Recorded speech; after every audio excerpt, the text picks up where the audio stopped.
Do investors need to hold US dollars? Sadly, yes. Do investors need to own gold and silver? In my estimation, sadly, yes. Investors need to maintain liquidity during periods of change when there is a probability rather than a possibility that we'll have a crisis of confidence and illiquidity. And from my point of view, part of the liquidity which I like to hold is in gold and silver, despite the fact that they are volatile. Although physical gold and silver have enduring qualities that most other investments don't, we all want the best price possible. It's natural, and any good consumer will consider the timing of their purchase decisions. 2021 has been a difficult and disappointing year for profit-seeking precious metals investors. Gold was held back by raising rates and their positive ripple effect on the US dollar. General confidence indicators are high and market volatility is low, suppressing demand for gold and silver. And yet the fundamentals of the silver and gold thesis continue to improve. Sentiment indicators and technicals are slowly pointing to a resumption of gold's long-term rally. In today's video, we'll tell you why Rick Rule thinks that the mega bull market of gold and silver is about to start. But before we get into the video, make sure you subscribe to our channel and press the bell icon to never miss an update.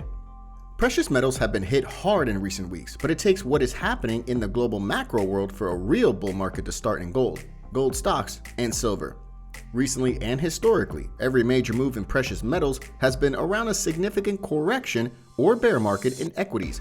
Think back to the major lows for precious metals in recent years: March 2020, August 2018, December 2015, and October 2008. Market and economic turbulence is always a catalyst for precious metals.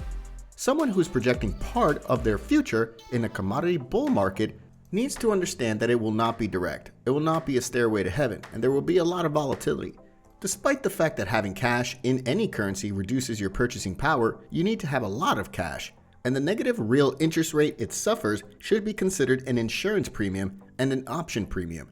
So investors need to hold US dollars and also need to own gold and silver. Investors need to maintain liquidity during periods of change when there is a probability rather than a possibility that we'll have a crisis of confidence and illiquidity. In dollar terms, gold will return to its 40-year average. In the period from 1977 to 1981, precious metals doubled and possibly tripled the 40-year average. That is, the value of precious metal assets at the end of this bull market was probably 6% to 7% of the value of savings and investment assets in the country. Therefore, there's no reason why gold and silver's market share growth should be limited to the 40-year average, because the situation we find ourselves in today with negative real interest rates, debt, deficits, and quantitative easing is significantly more serious than what we've lived through as a society for at least 30 or the 40 years covered by the average. Precious metals have played a role for millennia as insurance against default in government-inspired savings and credit instruments. Precious metal prices generally rise when people are concerned about maintaining the purchasing power of their investments and savings in other instruments. We believe that the world's largest institutional investors, pension funds, large endowments, insurance companies have benefited from 40 years of falling interest rates, and their portfolios have benefited from 40 years of falling interest rates, and their portfolios have traditionally been comprised of 60% equities and 40% debt.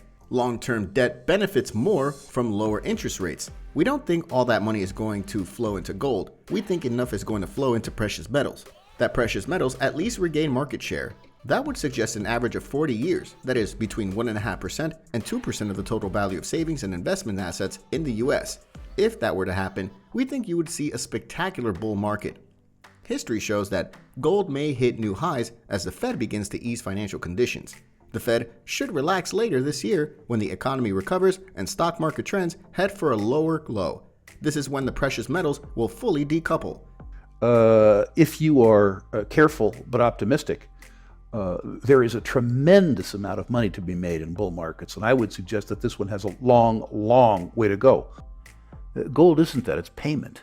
You don't have to have any counterparty trust.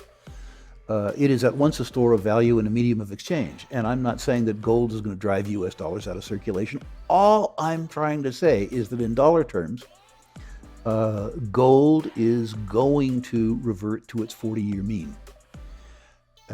And I think that will usher in a spectacular move. That's all for today. Let us know your views in the comment section below. And don't forget to like this video before leaving. Thanks for watching.